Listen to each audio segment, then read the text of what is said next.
Affordability, homestead, and eco-community options. Boy, I got to tell you that we've really got some background in this one. I want to teach you how to create a homestead of your own, or what it's going to take to join an eco-community.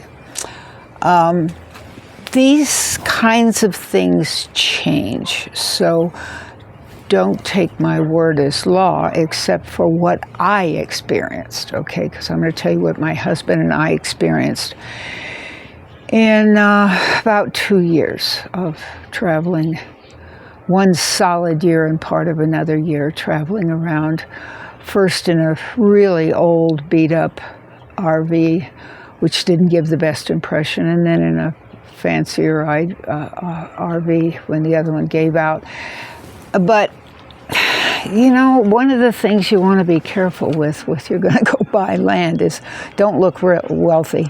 One of the things you want to be careful with when you go to an eco-community is don't look like you can pay for the most expensive house or lot that they happen to be selling, because some of them are doing that now. A lot of things have changed. The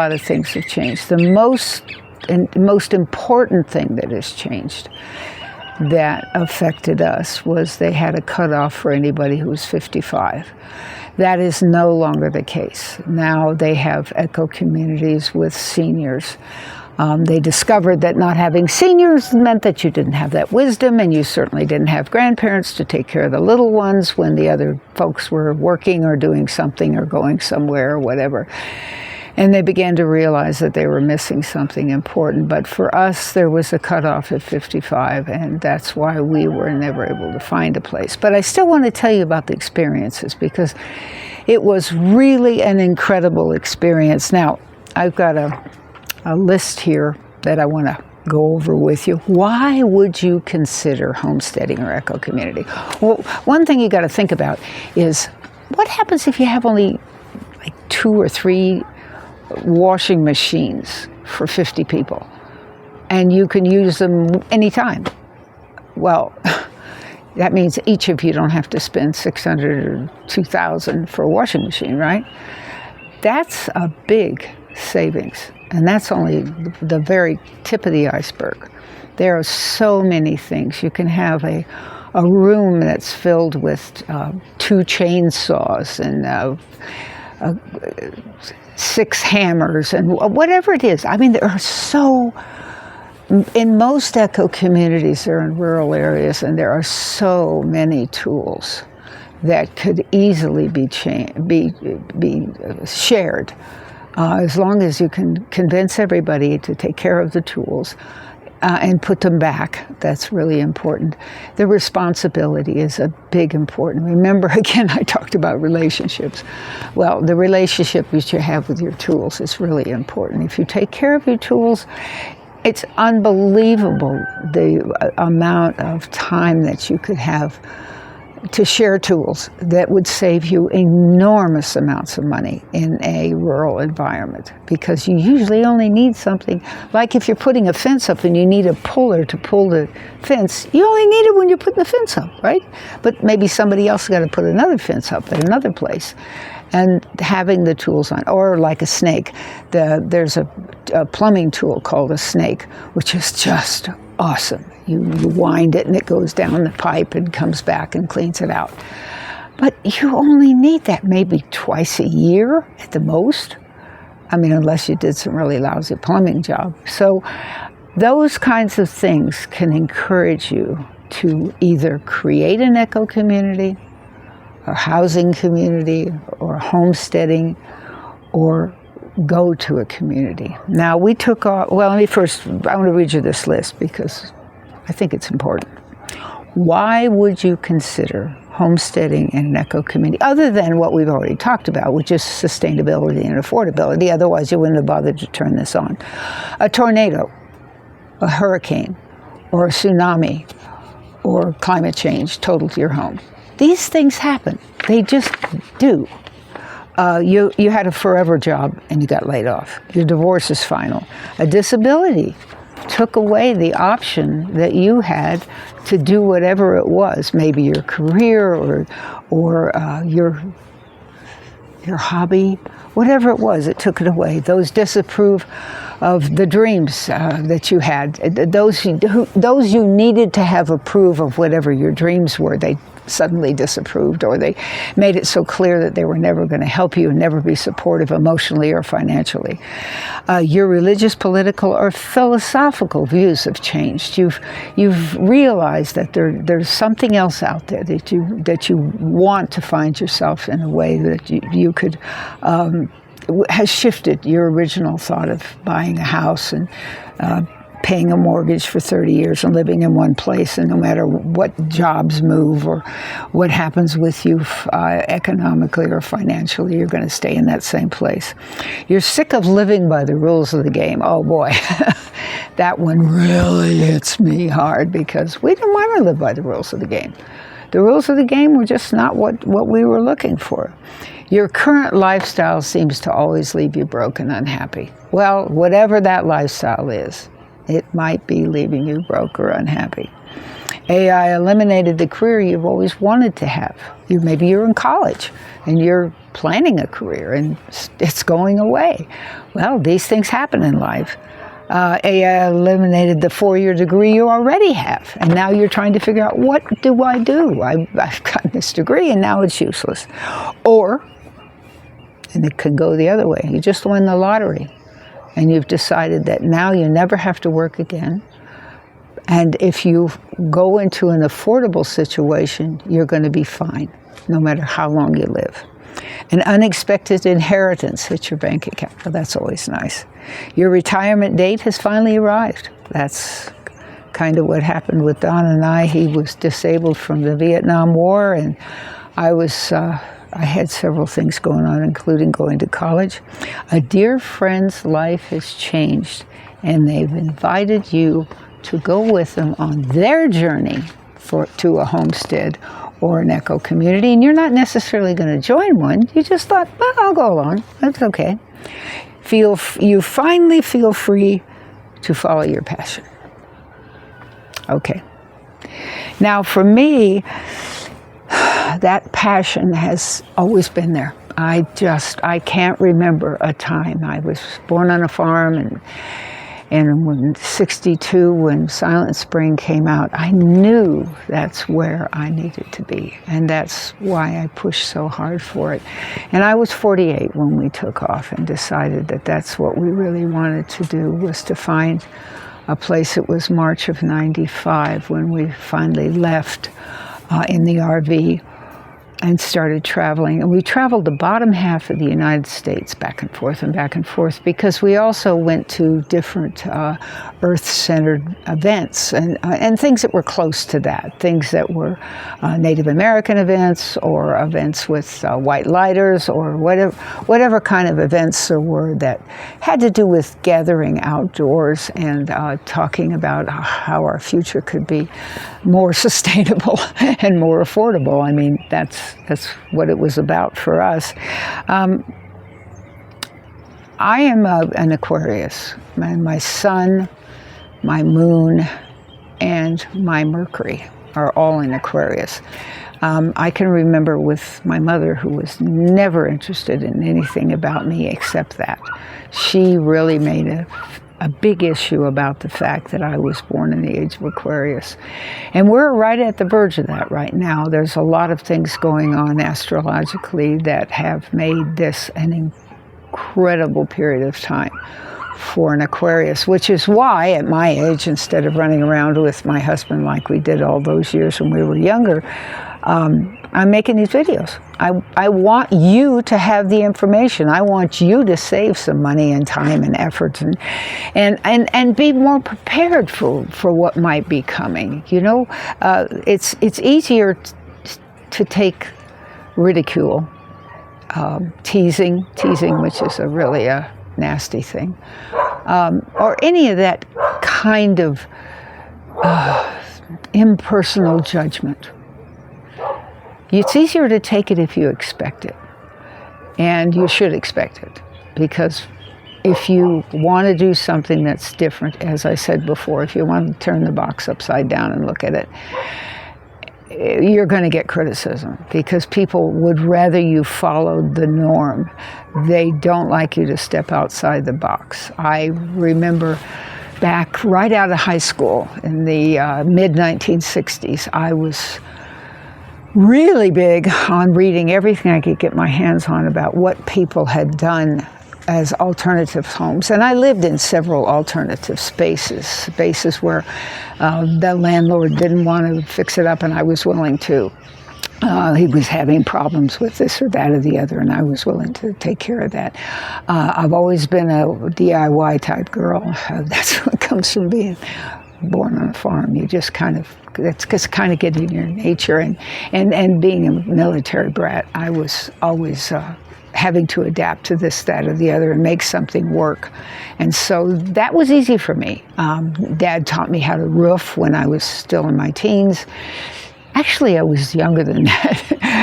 My mother never did that sort of thing, but she always expected Dad or I to do whatever needed to be done around the house, electric, plumbing, whatever it was. I was there. I was going to do it because I knew how. And that can really be a big help when you have somebody who maybe they've got several apartments or maybe they've gotten old and can't take care of things and they're willing to do it cheaper. But the books I kept looking at were things like I moved into a windmill, or I found an old Scottish castle, or I went to live in a former flour farm, Flour, place where they milled wheat into flour, or whatever it might be, an alternative building. And sometimes it can be such a gift because planning and zoning is so much different in commercial areas than it is in residential areas. Sometimes it can be a real pain in the neck and very difficult because they require different things that may cost you a lot more money. So it's hard to say which way it's going to go. That's why you always have to check with the local ordinances where you're looking and make sure. And of course, life is so much easier now because you can actually work online. So you don't have to feel like, oh, if I buy this piece of property in outer Topeka, Kansas, I am stuck never being able to move from there for a job. Well, that isn't such a deal anymore. There's just a lot of things like that have changed since we took off in March of 1995. But we did. We covered the bottom half of the United States back and forth until early 97. That was March of 95. Yeah, it was 2 years. January of 97 is when we finally settled back down again.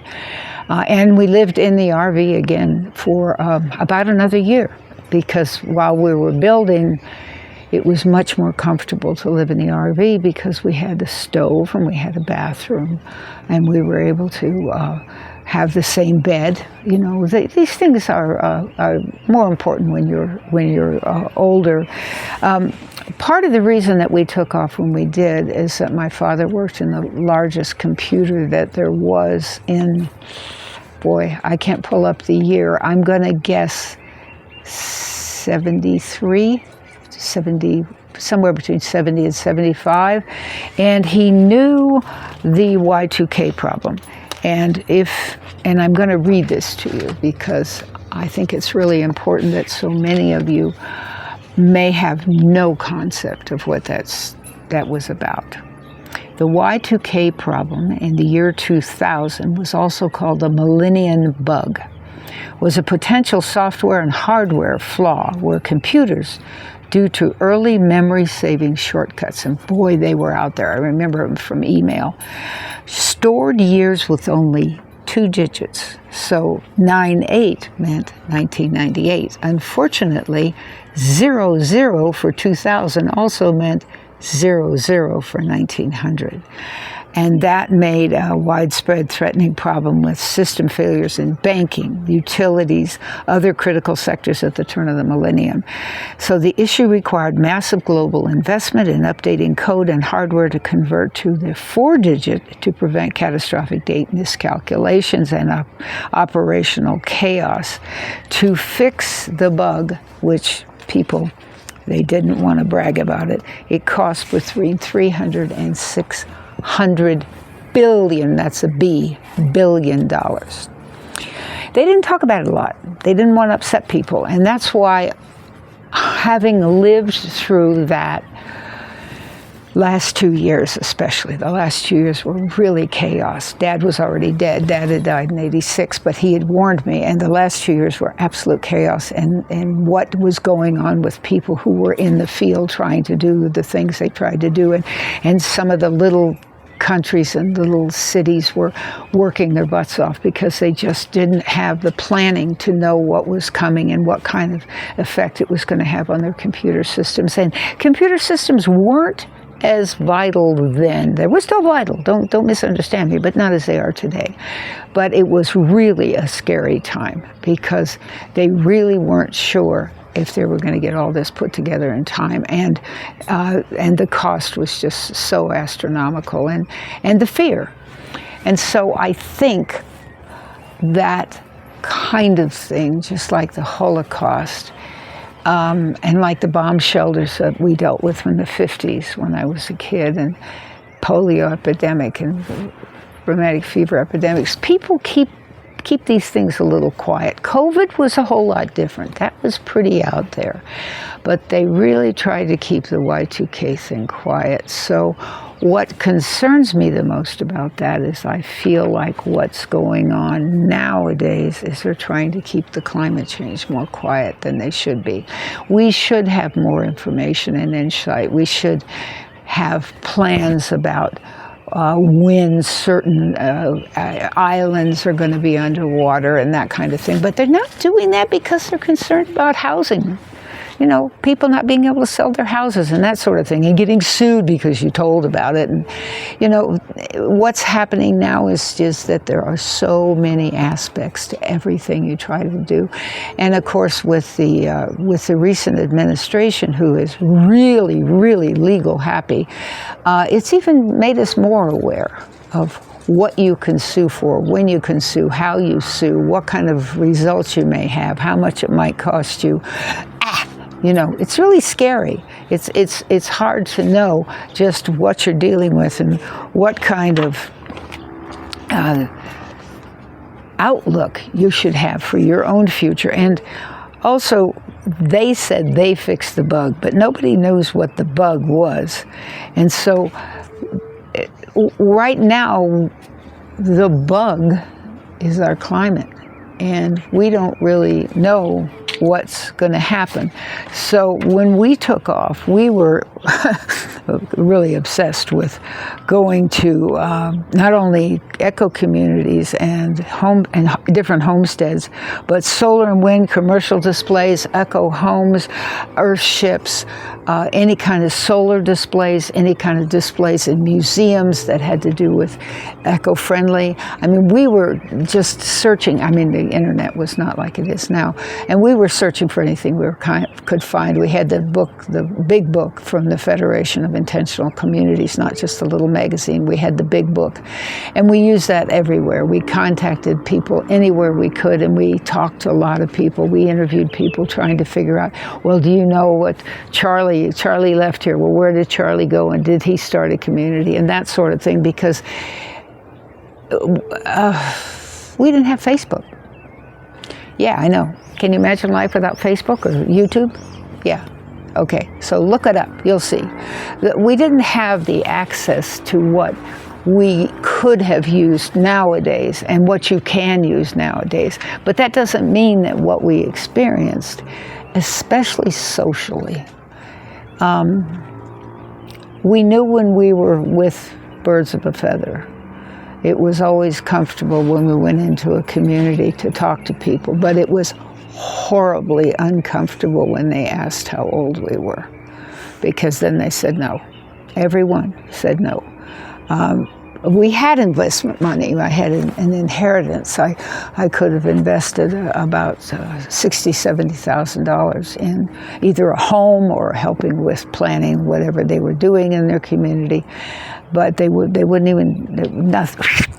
It was all, okay, so it's just important that you know that starting your own thing is tough. Now, there's lots and lots of lists online that you can go to and find out what land's going to cost you and what building is costing around that area. And if there's water, water is the biggest thing. We need air, we need water. Find a place with good, clean air. We did. Cheap land, we did. We paid $143 an acre. Yeah, but there was only one good well and one hand-dug well. So they both had a little water.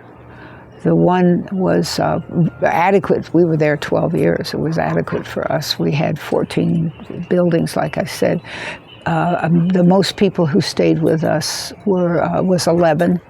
So 11 different people. So there was enough for 11 different people because we used dry composting toilets, of course. We grew almost everything we ate. We did not kill animals. That would have been a lot more expensive because and costly in terms of feed and all that kind of thing for the animals. Again, we couldn't dig the soil. The caliche soil was so hard you couldn't dig into it.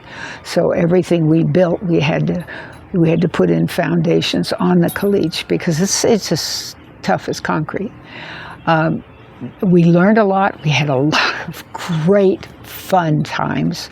We had a lot of tough times, too. The weather would be really bad. We had dust storms to deal with. We had unbelievably intense heat. We were right on the border. From the dining room, we could see Mexico. It was right there. So we had a lot of visitors. We had, I believe, 4,000 was the biggest we had in 1 month walk through, mostly at night. They were trying to get from Mexico up north, and they'd walk through our property because we had a blue flag on the hand-dug well so that people could go there and get water. And we also put out a lot of 1-gallon jugs so people could take water. One of the senators helped us with some 1-gallon jugs too of water so that we could just leave it there so when people came by walking from Mexico they could get themselves a gallon of water to take as they walked on. We had a lot of visitors. A lot of people would come in what we called the honeymoon period, and they were so excited. And they were going to do this, and we're going to do that, and because our method was that we get together every afternoon for dinner, or while it was still light out, and discuss what we were going to do the next day. And it wasn't like we assigned things. We used to sing a song, do what needs to be done, just do what needs to be done, because we felt like the creativity of the people coming and the energy levels and the background experience that they had could be such a benefit. Now, if we were working on something specifically like putting on a roof or putting in a foundation or putting up sidewalls, then we'd ask for help for that specific project. But other than that, it was really up to people. And there were some of the most incredibly clever things that people did during the honeymoon period. But then they would realize, my God, this is hard work. There are bugs, there's cactus, there's heat, there's a lack of water. It goes on and on. I can only take a short shower. You've got to carry those buckets from the dry composting toilets over to the compost pile. They would begin to realize it was hard work. But that's nothing that I've ever been accused of being afraid of. So it was not a problem for me. And there were many people who would come and they'd be the same way. It just wasn't a problem for them. But for some people, it was really, really, really tough. It was so tough for them. They just didn't realize what it means to make all of your 3 meals from scratch. We made biscuits and bread and everything. We made everything from scratch. We just made everything. And there was something we absolutely had a problem with, like we would often buy homemade mayonnaise because it takes a lot of eggs and a lot of oil, and there are other ways that they make it now. But there were very few things that we bought. I'll never forget, we tried to make our own ginger ale and all the bottles blew up. We made our own wine. We don't anymore. We don't use liquor anymore, but we made our own beer. We made our own wine. We made our own cordials. Like I said, we had 5 years of food. We made an above-ground root cellar that was it had 18 inches of insulation in the papercrete. So it was always cool in there. In fact, we had a skunk move in there and raise her babies. She had a couple of babies in there. It was a spotted skunk. It wasn't the kind that you could have as a pet. So that was another experience. We had to catch her and move her away after the babies were raised. But we raised our own herbs and vegetables, and we did a big old water tank. We used it as an above-ground gardening area. There were just so many things we adapted to, but we also were given a bunch of horses. We had the horses that would just leave in the morning and go out and eat whatever they could find because it was desert. It wasn't desert like the Sierra Desert. Don't think that. It was what happens to a piece of land when people take all the trees away. So it was lots of prickly pear, lots of very long-stemmed cactus, lots of mesquite, lots of creosote. When it rained, the smell was incredible. The sunsets were awesome. There was so much about it that we loved. But it changed.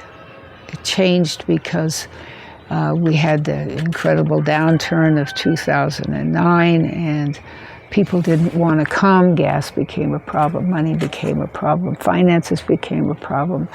And then after that, of course, things have changed even more there because they decided to put up a wall between the United States and Mexico. And that was really, really sad for me because I used to make the trip over there on foot. And it was just delightful. I'd go over there and I'd eat a meal and go shopping, and the people were always so nice to me. One of the things that you need to know about if you go into a Latin country is if your hair is gray, the level of respect is just unbelievable. That's why after I was living there on that land, I moved to Guanajuato, which is in central Mexico. I lived there for almost 6 years, built a community center, was very actively involved in finishing up my doctorate and working with the children, and it was heavenly. I loved it. I just loved it. Was it dirty? Yeah. There were Coke bottles everywhere, pop bottles everywhere, just everywhere. And it was too high for my husband. So when we realized that he was really suffering, he had to be on oxygen 24/7. It was dusty, dirty, hot, and high, thin air. So we moved to Ecuador, and here we have, it's just incredible. The prices are so low. I can have lunch and a drink for $5. It's very, very different, even in Mexico. The air is just pure clean. The water, you just put a filter on your water to take the dirt out. There's no chemicals in the water that comes into our place. It's a very different experience, and that's what you're going to have to look for if you look for a homestead. There's lots of lists online that advise you. Check out the water for sure. Water. Check out the air. Then, oh gosh, it's such a big deal to me. Check out the noise. All you've heard since I've been on here is my own dog barking. Or my husband's dog. My dog wouldn't bark, of course. It's only his dog that barks. But birds. I mean, it's really, this is a Saturday. Now tonight, if I'm up here on the balcony overlooking the valley down below, there's lots of homes down there, and there's lots of discos down there. And so tonight, on the Saturday night, if I come up here and I'm really quiet, I'll be able to hear music playing in the distance. That's about it. I don't hear earth movers, I don't hear rock movers, I don't hear car horns, I don't hear ambulances, the buses are quiet. Now, Mexico's not quiet, I will advise you about that. If there's always, always, always music playing. And I do mean all night long. There is always music playing. The Mexicans are way into music. So keep that in mind. But there's a lot of things. You want to find out if there's any construction sites going in or plans to build a development or something. It's so difficult to find land. The land we bought, that our nonprofit bought, was butted up against the National Forest. That's a pretty good deal, the National Forest. And on the other end, it was butted up against the highway. So it wasn't a problem. 1,227 acres is a big piece of land. So it took about 4 hours to walk from one end to the other at a normal walking pace. So it's pretty big. But and that's big. That's a problem too. Don't make yourself land poor. You know, and also think about, we had to bring in and create all of our compost. And you have to bring some in every place you go, because nowadays most land is not rich anymore.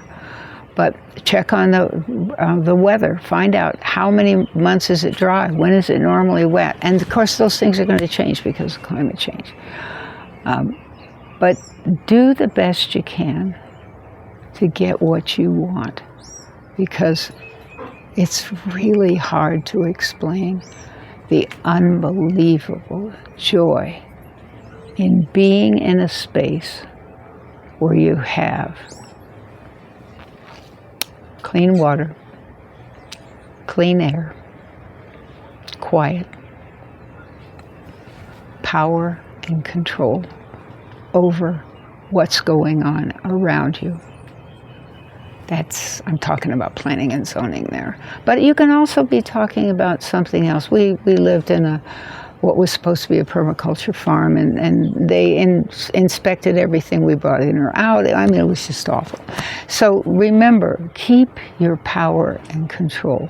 Make sure whatever situation you decide to move into, you have a lawyer look over the paperwork, and keep yourself safe.